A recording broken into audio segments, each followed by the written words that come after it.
Hello, friends. We'll get going here in just a moment. We're going to wait a second for everyone to stream in.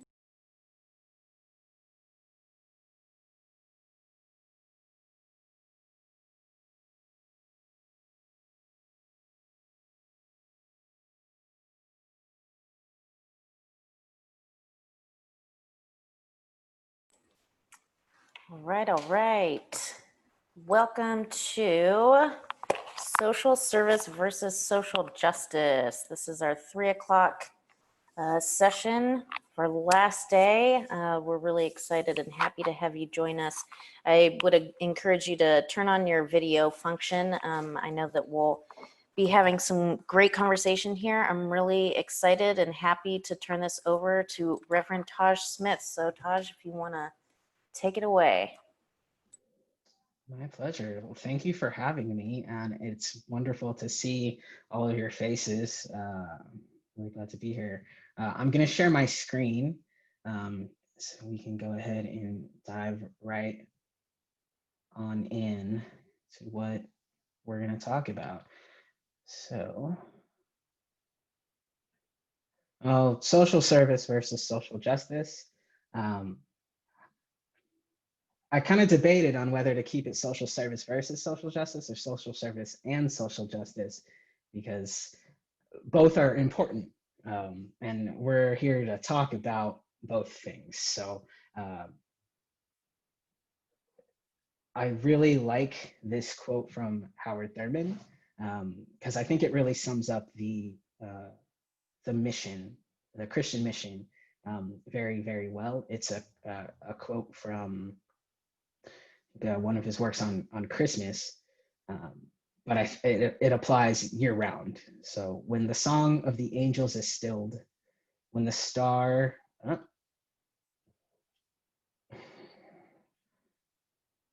when the star in the sky is gone, when the kings and princes are home, when the shepherds are back with their flocks, the work of Christmas begins to find the lost, to heal the broken, to feed the hungry, to release the prisoner, to rebuild the nations, to bring peace among the people, and to make music in the heart. Now,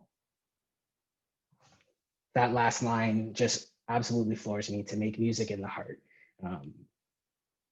Because we're out here trying to make the world a better place and trying to give or bring justice and a sense of God's kingdom into the world. How do we do that? We do that with social justice and with social service. Um, so equally are important. Just as we are imbued with many spiritual gifts in ministry, so too is the church. It is our duty to engage in both. So I'm going to talk about both things, just so you know that they're the objectives of this overall workshop.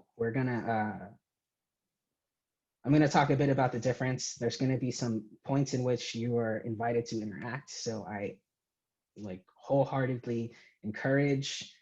I want to empower you to unmute yourselves and speak your answers and to engage in as much or as little as you want. As, I like to facilitate conversations. I'm not much of a sage on stage, um, so I feel like the best learning is always done in conversation. So let's all learn from each other and together. Um, Great. So social service versus social justice, which is which? So there's this story that I really, really appreciate. It's kind of a parable.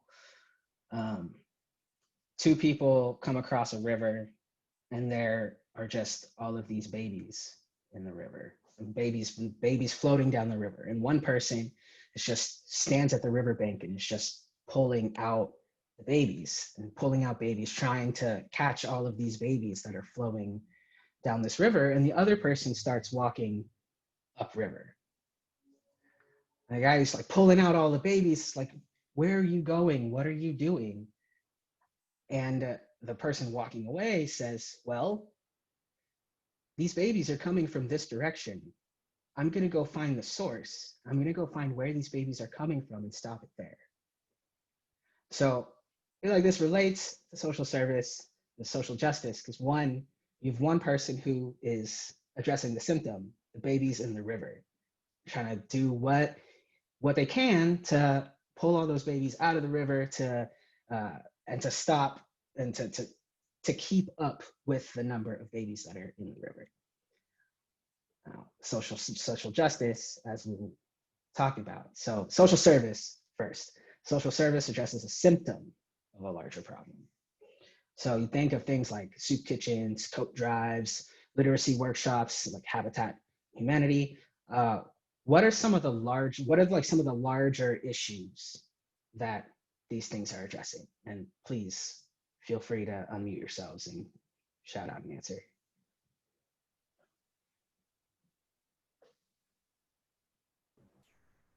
Things like unlivable wages,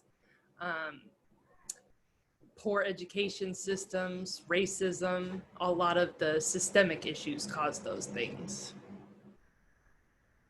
Right. Thank you. So we have these services that are direct responses to some of these larger issues. And what we're seeing right now, we've seen the church be really, really amazing at responding to the symptoms and at putting out services and helping in ways that are meant to provide services for people who come to them in need.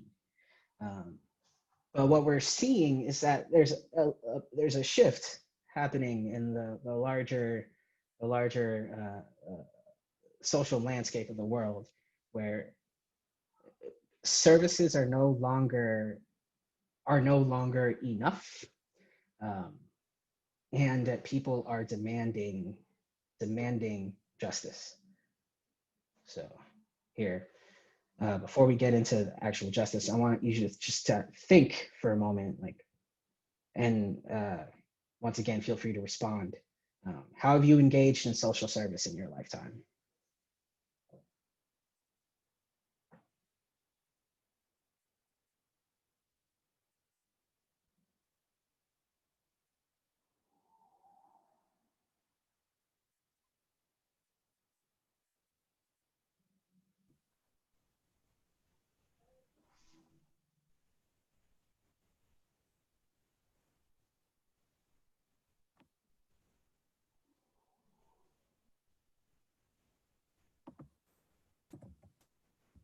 I know for me, when I've engaged in social service, from volunteering and community meal programs. In high school, I was part of this. It was a club that was a little child club of the Kiwanis International, the Key Club.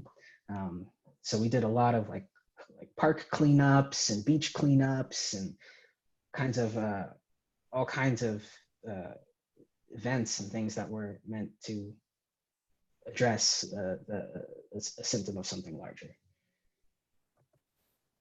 Does anybody else want to respond? We have some comments in the chat. Community food programs, community tutoring, rent assistant programs, disability services. Let me see if supporting refugees.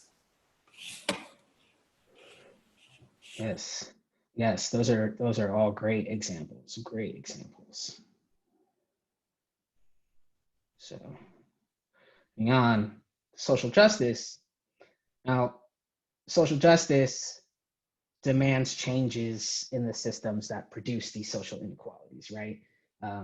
As the person who responded earlier, Ami, did I say that right? Okay, I don't know which one, but Amy. Cool.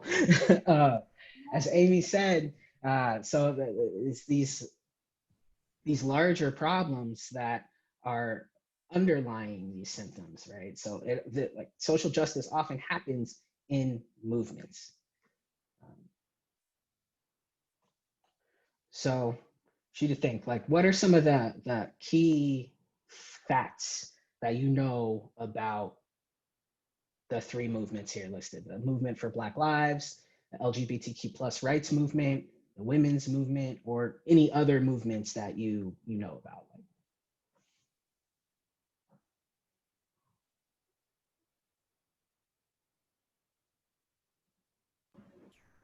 Well, they're largely run by the people who are affected by them. They are protesting in the streets, and they're willing to talk to government officials, build coalitions, encourage voting, or if they're fighting to vote. I mean, they do things to kind of generate mass movement, but it's grassroots driven by the people who are most affected. Absolutely right. Absolutely right. And the work And takes place, oh, sorry, go ahead. no, please, please. And sometimes the work takes place over long periods of time. While there's occasionally an easy win, usually sometimes it's even generational work in some of these cases. Absolutely. Absolutely. And I think about the civil rights movement and how oftentimes the news and media tries to distinguish the movement for Black Lives from the civil rights movement, when like it's all one movement, and it's a continuation of that same movement because it's the same struggle. It's just because it's a different generation, they want to say, oh, it's different. And Amy, as you said, like the fact that these movements are often led by the people affected is one of the key distinguishing factors, because it's usually the people who are setting up social services are not necessarily the people who are affected by those issues. Like, give an example, like the church that I go to, I'm part of the United Church of Christ, and I go to a church here in Cambridge, Massachusetts. I'm in Massachusetts, in Cambridge, Massachusetts, and one of the big ministries that we have is a food ministry. It's a sandwich ministry, and every month or so we partner with the outdoor church and we make sandwiches for all of the people who like live outdoors. This is not a program that's spearheaded by like the homeless population of Cambridge. It's just some people who see these people living outdoors, assume they're hungry, and bring them food, which is great. And there are times when what's needed is more than just the immediate like alleviation of the symptom. Rachel says to speak to this, there's not only a social change, there's also political change that's being demanded. Absolutely. Social justice involves like a few different levels of change, right? So there's the individual change that happens within how you relate to the world, how you relate to yourself, how you relate to others, and then in terms of like how you move in the world affects the institutions that are around, creates environments, it like signals to other people within those institutions, like what's okay and what's not okay. It perpetuates or instigates behavior change. Like it's change on a multitude of levels, right? Like so, eventually, all the way getting up to like the world change. I think back to I was really in high school during the What Would Jesus Do movement, and like all the rise of evangelicalism and all of that. And I remember the town I'm from is an extremely conservative place. And I remember seeing that like at that time, like it was not okay to be queer of any sort. And my friends who were queer they had a really, really hard time in high school. And even now, over the course of like 15, 16 years or so, the environment has changed so much so that my friends who people who didn't talk to each other in high school, people who shunned each other in high school, uh, are now friends because the attitude towards queer people has shifted so much culturally.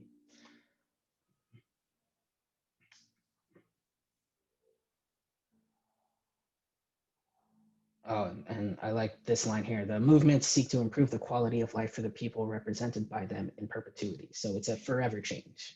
It's not just like a one and done sort of thing. It's a forever change.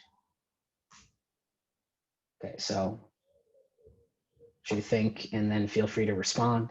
How have you engaged in social justice in your lifetime?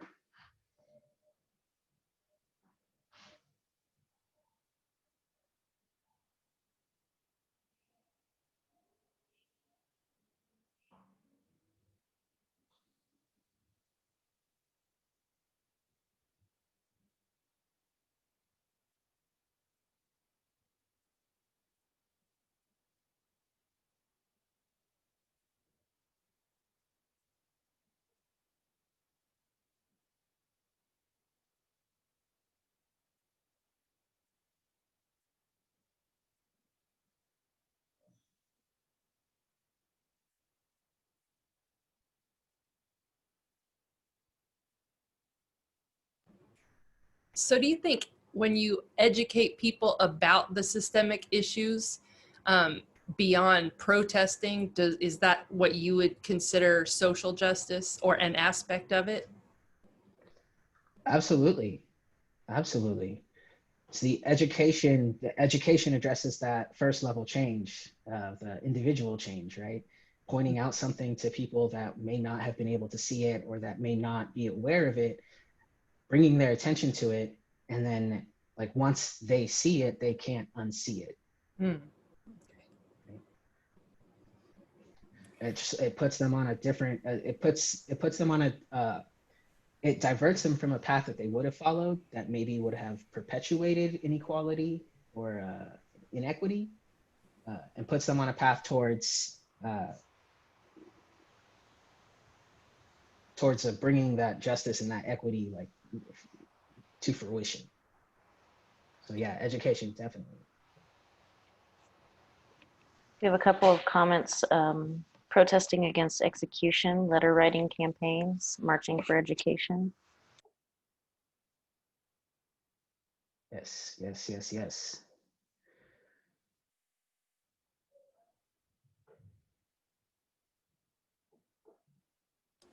Participating in town hall discussions.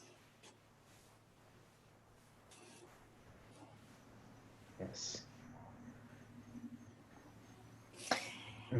Can you speak, Taj, to this notion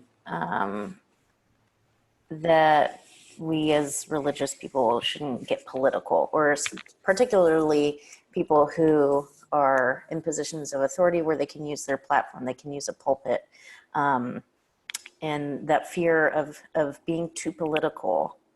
How do we hold that in tension with things like systemic racism and the fact that there are structural systems in place that perpetuate inequity and oppression? That's a great question. It's a great question. So the way I think about it, um, that these days there's nothing that's not political. Um, it's this great quote by Audre Lorde. Um, there's no such thing as a single issue. Oh, geez, no such thing uh, as a single issue campaign or single issue because we don't live single issue lives. Um, so like people are complicated. They're how we live together in community is complicated, and think about the way that Jesus engaged the authorities around him, and like he was all up in that political apparatus.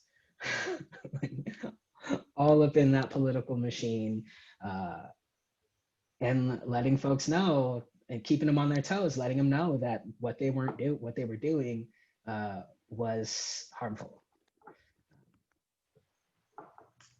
Now, we as religious folks, like,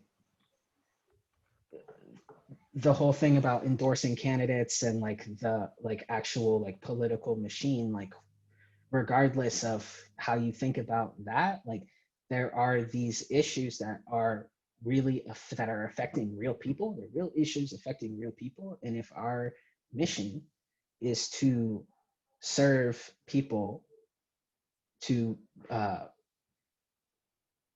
alleviate their harm, to bring them to a sense of to lift up society so that it has a sense of peace, there's no way we cannot get involved. So I worked as the faith organizing director for the Yes on 3 campaign in Massachusetts. The Yes on 3 campaign was the first campaign to defend transgender rights at the ballot box. And this was a question that I got all the time. It's like, well, like, it's a political issue. Like, okay, well, tell me why I have a Republican father coming to me like crying about his trans daughter because he's not finding any support within his party, but like supports her fully and wants to speak about it. Like, there are complexities and nuances to living in community, and to being part of a society. And I think religion definitely gives us some tools and some guideposts to help guide us along that process of building a community. We have a couple of comments and questions. Rebecca says, I feel like there are levels to social justice work, like advocacy and activism, that are important. And sometimes they seem easier than organizing, but organizing seems to lead to deeper change for justice. How do you look at that? Can you speak a little bit about how you're defining advocacy and activism? Yeah, a little bit. I was thinking about an example back in like the 90s when I worked for the National Council of Churches, and we were doing advocacy and activism around debt forgiveness, kind of global debt forgiveness. And that was successful in that there was an advocacy and activism campaign by people in the US to do this sort of multinational debt forgiveness. And it happened. There was this Jubilee campaign that was extremely successful. But it did, and had amazing effects, right? It just had amazing effects globally. And it didn't change any sort of structures of inequity or longer term banking structures or policies of the World Bank, for instance. And so I'm not denigrating it because that was something, right? That was just something. And if I could go back all those years, I think I'd want to put a stronger organizing platform to that, or it would start from a different place than U.S. led, right? Mostly white U.S. led kind of campaign too. So that's what I'm curious about. And even in churches now, it seems like people are more willing to go out and do that protest on the weekend. And the protest doesn't necessarily always lead to the systemic change. That takes a different kind of sustained effort. So that's why I'm kind of playing with that in my head right now. Right. I mean, that yes. I think that, so what I see is like things like change.org and like putting your name on a petition, hashtagtivism, those sorts of things that are really easy. You can do it from your bedside table. Like thinking about or like engaging in those acts, it is a level of engaging in social justice, but there is so much more that needs to be done in order to sustain. In order to sustain it, it takes that organizing, it takes like people power, it takes getting out there and actually talking to people, doing the education that doing the education around all of the issues and all of the ways that people are affected by these issues. So yeah, when I think of advocacy, so this may be a controversial opinion, but like, so I think of it in some ways because there are a lot of people who are paid to be advocates. I think that while that is important, it is important to have a person who is like paid to advocate on behalf of an issue. I think that is not the only way. I think that it's basically outsourcing. It's outsourcing the hard parts of the job so that we don't have to engage. I think about like my folks in my church love to write checks for things. Oh, we love to write checks. And it's like, oh, here's an issue. Well, we can throw some money at it and feel good that we donated to it. We're helping move this work along. But if we're not actually engaging in the work to uncover how we benefit from certain systems and how in the ways in which we benefit from those systems hinder others from participating in those systems and hinder their access to those systems, we are not doing the work. We're getting there. We have indicated an interest in the work. We have shown some at the most basic level, some kind of desire to be involved. But there's the like but with through just throwing money at it, that's not going to solve the problem. I hope that answered your question. Okay. Amy says that politics is how we actively live together in community. So it seems counterintuitive to not have politics in the pulpit. Is not the pulpit how we encourage the good news of loving community? That's one avenue. Absolutely. Yeah, so like, I mean, politics, it's Greek word polis, meaning government, like a system of organizing people, like how we actually live together. And there need to be some like checks and balances to make sure that people are all able to be are able to participate in those systems.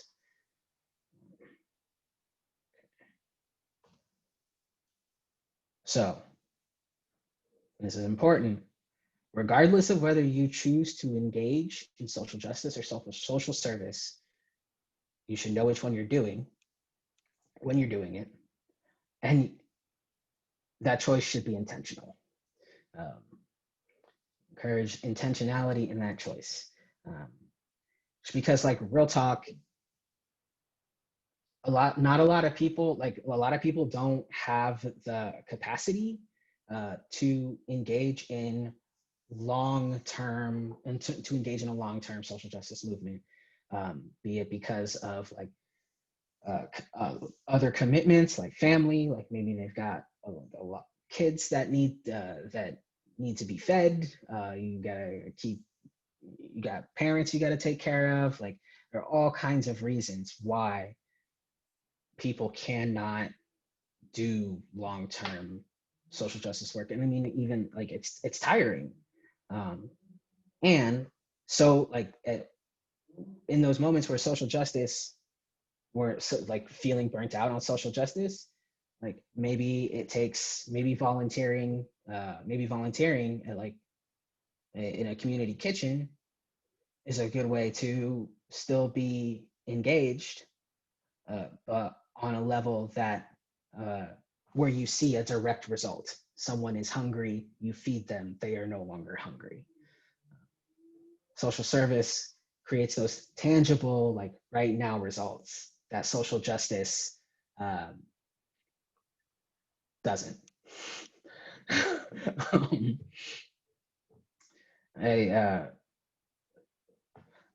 Yeah, so I worked with my I when I was in college. So I went to UC Santa Cruz, and one of this is during the time where the UC system was undergoing a ton of budget cuts, just a ton of budget cuts, and tuition in my time there, it went from $5,000 a quarter, so every 3 months, to being something like $9,000 a quarter, which was just unsustainable for a lot of people. And I remember during the protests, one of the main things I remember hearing to this day was, it's going to take like forever for you to actually change this. Why are you doing this? I just want to get on campus. And over time, hearing that enough times, it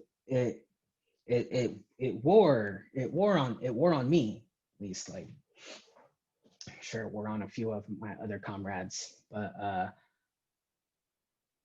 like, and there were moments where I felt like, okay, going to this protest, going and like having to face off with police and having to keep people from crossing the picket line is just, it's days that just couldn't do it. So in those moments when I just felt like I couldn't do it, what I do is find something that I could do and that I felt like was directly helping and immediately producing a result. But in those moments, I knew which thing I was doing each time, and I intentionally made the choice to do it.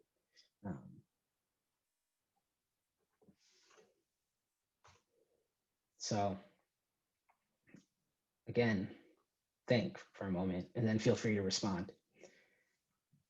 If you are, or your community is heavily engaged in social service, what are some ways that you can engage in social justice? And vice versa, like if you or your community is heavily engaged in social justice, what are some ways that you can contribute to and engage in social service?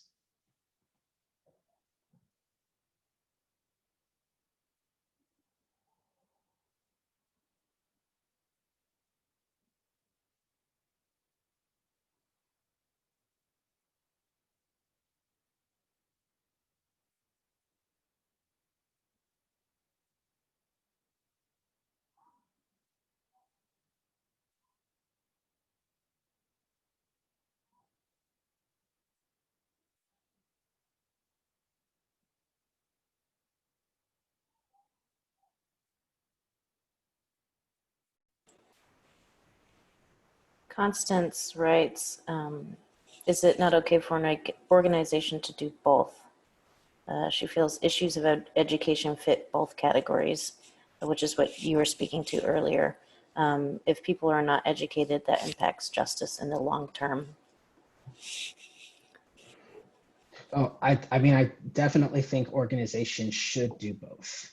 And I think it is the work of the church to do both.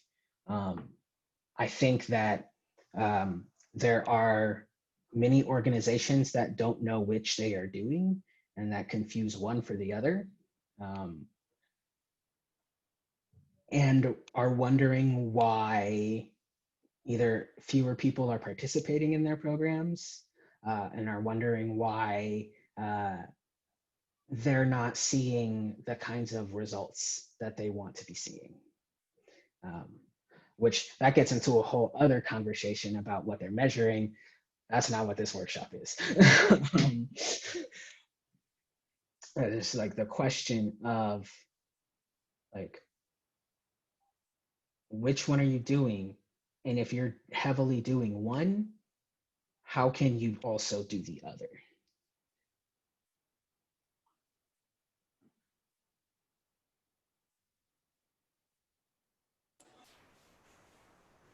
I would wager that there are many churches, for example, that don't recognize that there's a difference, don't realize that, that doesn't recognize that there's a difference. And so how do we shed light on this distinction, and then do the work of cultivating a sense of conviction around, I guess specifically social justice, because I think a lot of what the church can fall into, especially white congregations and this white savior complex. How do we cultivate this conviction to address something systemic?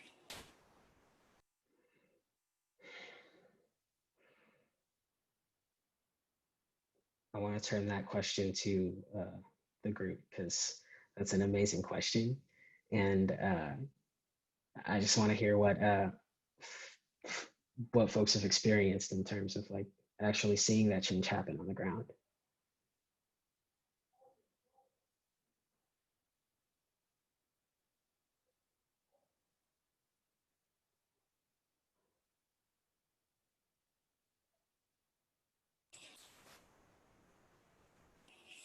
Rachel made a comment in this vein. Her worshiping community tries to support the callings of individuals in the church.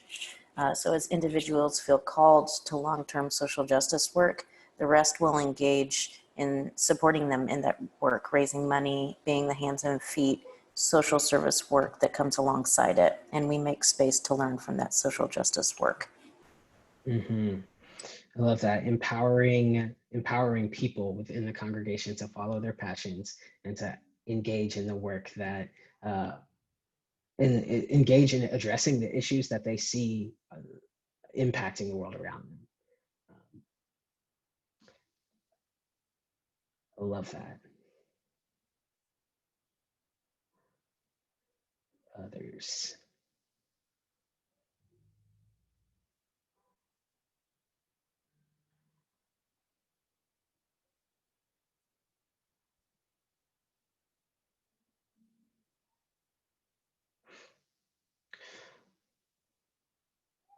So I think there are some questions that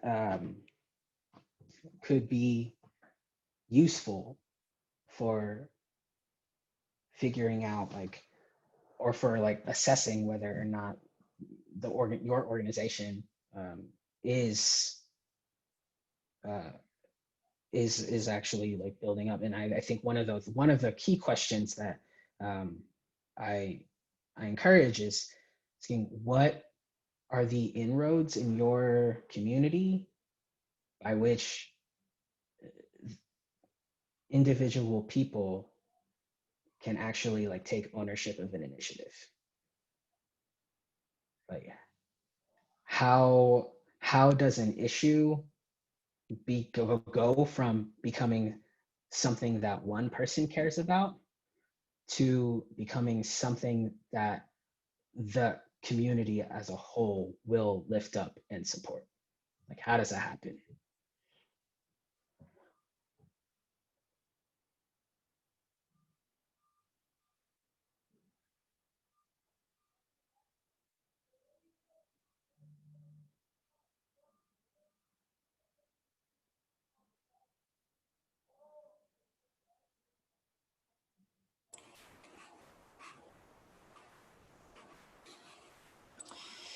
I think one thing that I've heard in several of our presentations is just the power of storytelling. I think it's a very humanizing experience that becomes less theoretical. but this practice of being able to share narratives and share what's real and share, real felt experiences. Mhm. Mhm. Is anybody familiar with the Industrial Areas Foundation? So the Industrial Areas Foundation is it is the larger umbrella organization of of regional movements for multi-faith congregations, multi-faith initiatives that bring congregations in a region together to work for justice. Um, so like in the Boston area, I know it's GBIO, the Greater Boston Interfaith Organization. It's over 70, I think it's over 70 now, 70 Boston area congregations that may not agree on a number of issues, but they have found common ground on a platform of criminal justice reform, healthcare reform, and public education. And the way they have gone about organizing, they they encourage all of the people who are involved in this to go back to their communities and to ask one key question, and that's, what keeps you up at night? What keeps you up at night? And just from that question alone, sitting in a small group uh, in a room huddled in the back of a synagogue, uh, people will share some of the most vulnerable information and some of the most heartfelt stories you will ever hear, uh, and it's on those stories that GBIO builds its platform. And like that's how they determine what they're going to work for, what they're going to work towards. It's based on the real needs of real people.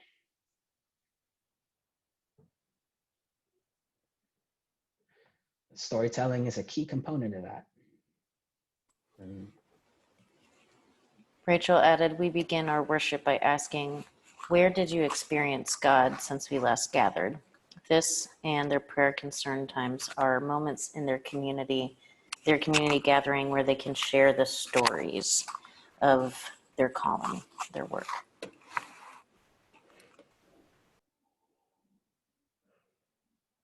I love that. I love that. Where did you experience God since we last gathered? Beautiful question.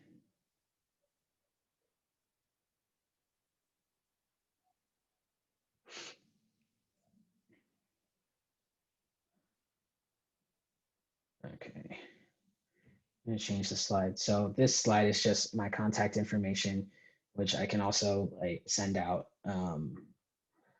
But there's, see, we have about 15 minutes. I want to open it up for like conversation, discussion, any thoughts, comments, anything. I'll stop sharing my screen.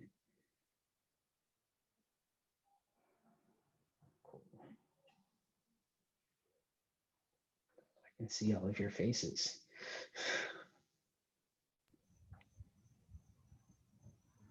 One tension I'm feeling right now as part of a health and social service provider entity, or that supports health and social service entities, is that in this moment the need for direct service is so great, and it just doesn't feel like there's a more poignant or pregnant or rich time for the social justice work too. It's like all of the sudden, in a very pressure cooker way, both of these pieces are more essential than well, that's not a good back that whole thing up. It just feels so pressing at this moment. At the same time, whenever we all feel so stressed about how to do the work and support the work. And so trying to find how to do this work of social justice work while the pressing everyday needs are so heavy at the moment, the practical needs just feels a little challenging. For sure. I don't doubt it. And that, I think going back to how social justice is based on is often led by the people who are affected. I think when more service organizations are able to take cues from the people they're serving, we're seeing that in some sectors more and more, like people are seeing more like focus groups and direct interfacing of like actually asking like what people need and how they can better be served. I think that's one way like these two things are starting to be blended. But like now, especially since with COVID-19 and the global pandemic, the people in service industries are just getting battered by this. And I kind of think back to what the way you worded it before about when you get tired from the social justice, you do the social service. And I think that can kind of, I think they work really well together because we're a brand new church. So we only have, I don't know, maybe 10 members. So we're very, very tiny, but we are mighty. And it's that we just take what people are passionate about, very similar to what Rachel was saying. You know, I preach about social justice, and I incorporate the narratives and what's going on in the, like from the context of the Bible to now, and do the teaching. But then we have small groups where people can do that, like do the work, and like our community gardens are one example, which ties back to self-care. Because one thing I noticed is that in the pandemic of like trying to serve so many needs with so few people, I was feeling like I can't do everything. I can't go to every protest. I can't go to every city council meeting. I can't do all of this stuff. And so what I learned was I could focus on teaching and empowering other people to find the niche that worked for them. And then in the community gardening, just the act of doing the gardening was a form of self-care, which then like, you know, connected me to the earth. And when I could connect other people to doing that, like it ended up being a self-care and a feeding program. So it's just, I don't know, it's just, I'm so new to everything. So everything is all at the same time. You know, we started a church in the middle of a pandemic. Woo! But I think in a way, it's like, it's the best thing that could have happened because it's helping us to not get set in stone and not get set into any one way of doing things, and just learning how to be flexible and going back and forth. And, you know, sometimes really, I can't do everything. Our congregation can't do everything. Who can we partner with? And what is that person doing? And just learning how to be super flexible. So in a way, like some good things have come out of this time, you know, just being able to see, okay, well, I can't do that, but I can do this. And how can I support other people's work?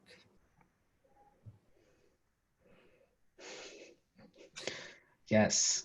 Yes. Yes. I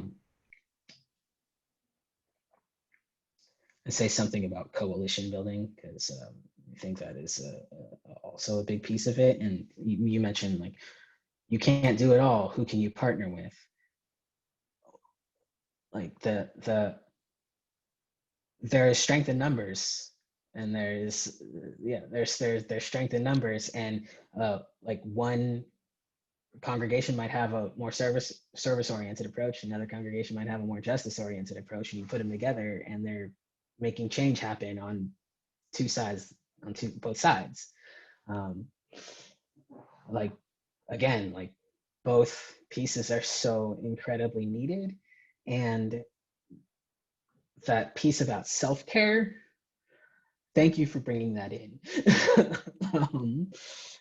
because I think you see it on both sides that people get burnt out and don't know how to or where to go to continue doing their work, their movement work or their service work, and they stop doing it altogether.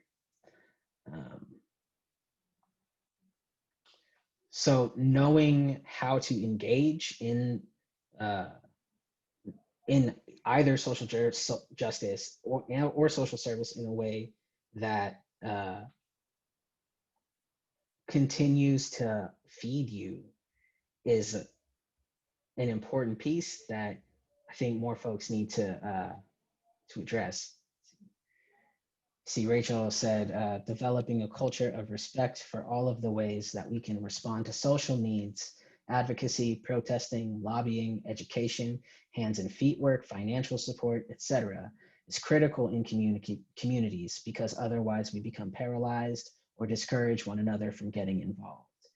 It takes all of these efforts, like you said, it's not versus, but both and. Exactly.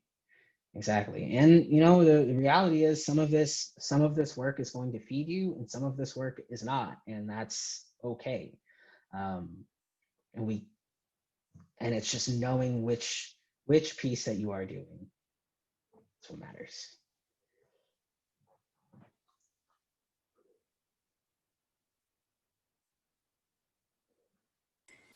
Can you speak more to something you said earlier? And I suppose that this can be a question posed in our social service or justice work. I think sometimes people don't know where to start. They don't know what issue, what problem to invest in. And you said earlier, what breaks your heart at night? I've also heard it like, what just pisses you off? What's the thing that just kind of gets you unsettled? Can you speak to that? Yeah. So the way I phrased it for myself was, what's the thing that makes me mad enough to come back to it? Like, even after I walk away from it, what makes me mad enough to come back? And like, that is most likely the thing that is going to draw my attention and my energy enough to keep working for it, regardless of whatever obstacles or other issues come up. For me, that's been LGBTQ rights. I'm a trans man, and like being in that, like working for transgender rights is one of the it's this thing that just makes me so angry. It makes me so angry that I would come home after a long day on the campaign, and I would slam my computer shut and I'd just be like, I'm done. I'm gonna go do something else. And not 20 minutes later would I be reading headlines because I can't stay away from it. It's like, just like, this is the thing that I need to see change. And it's not necessarily going to be in my lifetime. I hope it is. That would be awesome if it were. But it's the thing that just grinds on my mind. So, I mean, finding that thing, and it can be a bunch of things. It could be a bunch of issues. It could be one issue. But just knowing what it is, that's the place to start. And like, yeah, asking yourself, what makes you mad enough to come back to it?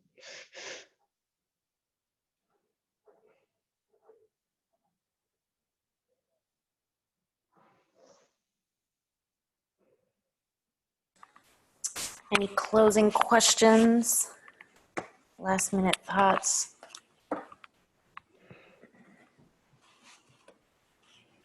So my husband has been listening in on this too, and he's a marriage and family therapist.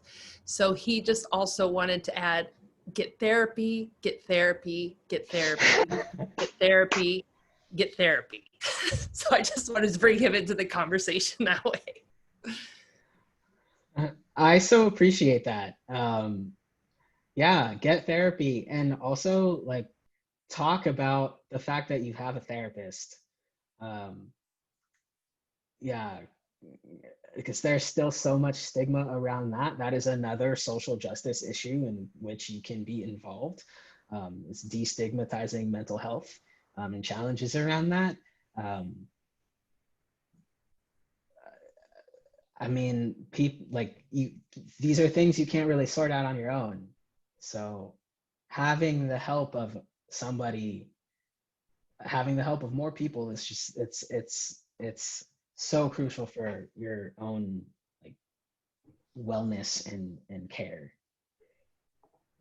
We bring mental health into every worship service. We have a mental health moment, and we talk about it all the time because you can't do it by yourself. And, you know, especially as pastors, like in my last session, you know, I saw people, the regional people saying, do this, get a spiritual director, get this. And I was like, and a therapist. Why isn't anybody saying a therapist? Because we all need therapists. I mean, I think that's part of, so what, when I get I'm the person that's always like, I have to do 12 more things. My husband's like, an empty cup cannot pour out. And I'm like, thank you, hubby. That's why he is my blessing. He is the comforter from God who's been provided to me to keep me sane. And so that's what we encourage in our congregation is just, you know, you have to do self-care. You can't do everything by yourself. It's good to see a therapist. It's good to be vulnerable in a safe place, right? You know, you need to establish safety. But so yeah, I appreciate all these conversations because it just helps us all to be able to share what we're doing to stay sane in the middle of a totally insane world. Absolutely. Absolutely. Gosh. Yes. Oh, were you going to say something? No, go ahead. Just to make one more plug. I mean, like for those of us who are doing this work of social enterprise, who are trying to do something new, who are pushing up against systems, recognizing that so often that can feel depleting or it can feel like failure because it's hard to see these successes and these wins. You know, we really want to encourage you to apply to become part of the SANC cohort. I think part of human existence is recognizing that we're not meant to do things alone. We're not meant to carry it all by ourselves. And I think specifically when you're trying to do something new, it's important to have voices that surround you that can reflect back your own experience, and you can experience that you're not alone in what you're doing. You're not alone in the good that you're trying to create. And so I'll put the link to that really quickly into the chat function, but I'm sure you guys have it. But thank you, Reverend Taj. Thank you for your time. Thank you, everybody, for your participation and sharing and that engagement. That's very meaningful. We have a very quick closing session, but we want to encourage you to hop on. That's in 17 minutes. So thank you, Taj. Thank you, everybody. We'll see you very shortly. Thank you all. Blessings in your work.